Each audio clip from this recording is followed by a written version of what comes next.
The narrator introduces Emma to us by emphasizing her good fortune, handsome, clever, and rich, with a comfortable home and a happy disposition. Emma had lived nearly 21 years in the world with very little to distress or vex her. But, the narrator warns us, Emma possesses the power of having rather too much her own way, and a disposition to think a little too well of herself. Emma's stubbornness and vanity produce many of the novel's conflicts, as Emma struggles to develop emotionally. Emma makes three major mistakes. First, she attempts to make Harriet into the wife of a gentleman, when Harriet's social position dictates that she would be better suited to the farmer who loves her. Then, she flirts with Frank Churchill even though she does not care for him, making unfair comments about Jane Fairfax along the way. Most important, she does not realize that, rather than being committed to staying single as she always claims, she is in love with and wants to marry Mr. Knightley. Though these mistakes seriously threaten Harriet's happiness, cause Emma embarrassment, and create obstacles to Emma's own achievement of true love, none of them has lasting consequences. Throughout the novel, Knightley corrects and guides Emma. In marrying Knightley, Emma signals that her judgment has aligned with his.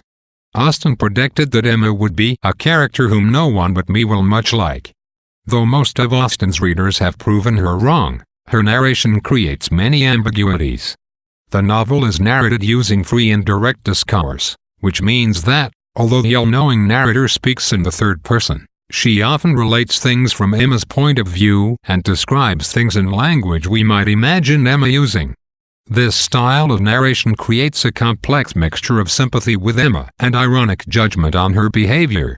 It is not always clear when we are to share Emma's perceptions and when we are to see through them.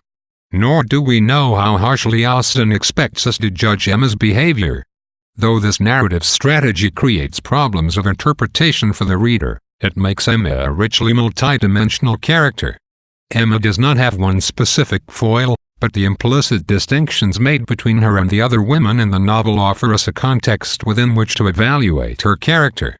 Jane is similar to Emma in most ways, but she does not have Emma's financial independence, so her difficulties underscore Emma's privileged nature. Mrs. Elton, like Emma, is independent and imposes her will upon her friends, but her crudeness and vanity reinforce our sense of Emma's refinement and fundamentally good heart.